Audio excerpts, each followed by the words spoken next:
What's happening? Brian Tong here, and welcome to the Apple Bite for everything inside the world of Apple. Now we're back after a vacation break and all the madness from CES, which we'll get to. But first, let's get to the show and the big story this week.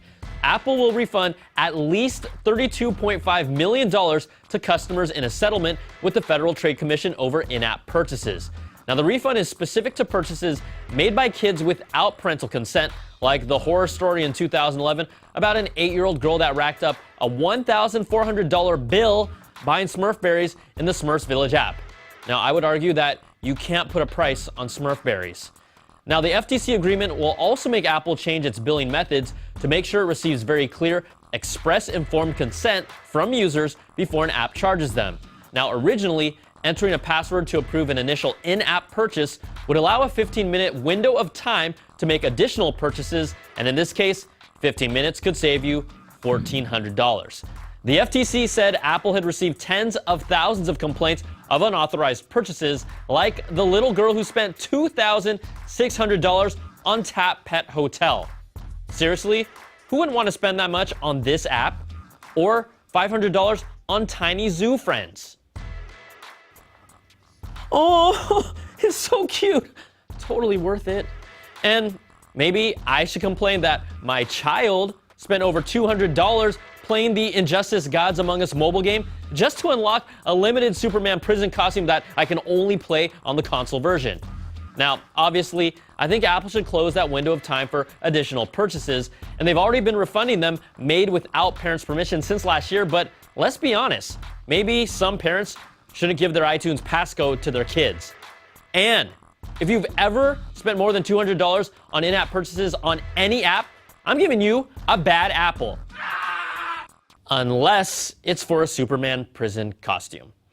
All right, now, what would an Apple Bite show be without more rumors? Display Research chimes in with intel from their sources to piggyback on claims that we'll finally see a bigger screen for the iPhone 6 and a new iPad model. They predict an iPhone 6 with a 5.5-inch screen with a 1920 by 1080 resolution and 401 pixels per inch.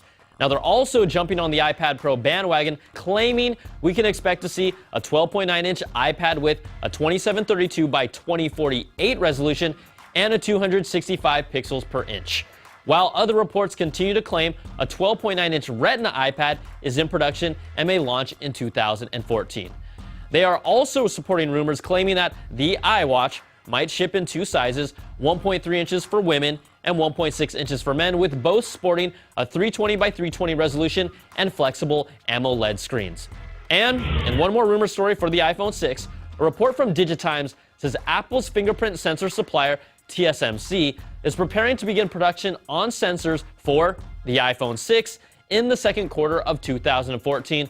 And while you guys are at it, why don't we get those going for the iPads too? Now, we didn't have a show for a while because we were working our butts off at CES 2014 in Las Vegas. Now, Apple doesn't go to the show, but we had one of our best-looking correspondents check it out for us. Thanks, Brian. All right, guys, we're here at the CES 2014 show floor, so let's go and see what we can find in the iLounge Pavilion. All right, guys, we're here with Patrick O'Neill. He's the CEO of Olloclip, that popular lens attachment, and you kind of have a few new things here that you're showing off at the show, right? Absolutely, yeah. We've got our new macro lens, our 3-in-1 macro lens.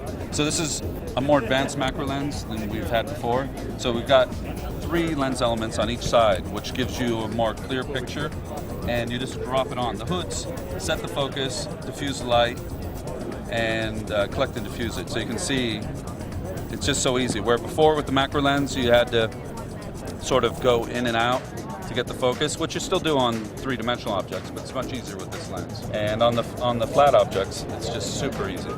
And then what's the retail price for this setup? That's $70. Do you also have a little extra something here? Yeah, we've got something everybody's been wanting since the 5S came out. Gold lens for their 5S. So, yeah, I got my phone, and I think, that might be a nice little fit there. Yeah, let's... All gold, everything. I'm not sure I'm getting that back. Now, we know that beacons are kind of going to be a big thing coming into 2014, and I'm here at Stick and Fine's booth, and this is basically a Bluetooth beacon. It's a sticker tracker that you can stick on anything. We have these different kits. They're available now for sale, $49.99 for 2 of these guys. It also comes with an app that allows you to see how far it is. It has a 150-foot range distance, but you can put this anywhere on like your luggage, a shoe, or whatever. This is a really clever idea, and something that we're going to see be a big thing. And this little beacon, the Stick and Find, can also send out a signal or noise when you want to locate it. Another really cool thing, treasure hunt. This is a game that I want to play. Where's this treasure? Where's this? Excuse me. Excuse me. I found it! Now, in the iLounge Pavilion, we know there are plenty of cases, more than you can imagine. But we're here with Laura Olson, here with Rockform, and tell us a little bit about this unique case. Yeah, so Rockform, we manufacture protective cases that are mountable. So our cases mount in a couple different ways. First way is there's grooves on the back of the case. So all you have to do is line it up with the teeth of your accessory and just give it a quarter-click turn, and then you're mounted and ready to go. The other way they're mountable is there is a rare earth magnet on the back installed in the grip. Couldn't you just call it a magnet? Does it make it sound actually really cool when it's a rare earth magnet? Yes, it does make it cooler, which is what we're trying to go for here. So yeah, rare earth magnet. It holds about 10 pounds of force, but any magnetic surface you can just stick it right onto and it will stick. Okay. So your fridge, toolbox, wherever. So we see here like bike handlebars, but also there is like a baby stroller. Yeah, there's a whole line of interchangeable accessories. You can get the bike mount to the universal stroller mount, any accessory you want to mount your phone on. And then how much are these going to be? So the stroller mount with the case comes included for $49. And that stroller mount is right back there. Yep, we have one right here. Mama.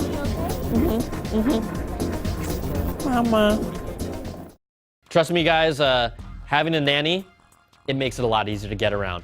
And the show, really, it's about 90% iPhone cases out there, but we were able to get a few things out there for you. All right, that's going to do it for this week's show. We're back on track to our regular Applebite schedule, and you can always email us at theapplebite@cnet.com just to say hi, send us your questions or feedback, and I'll get to as many as I can.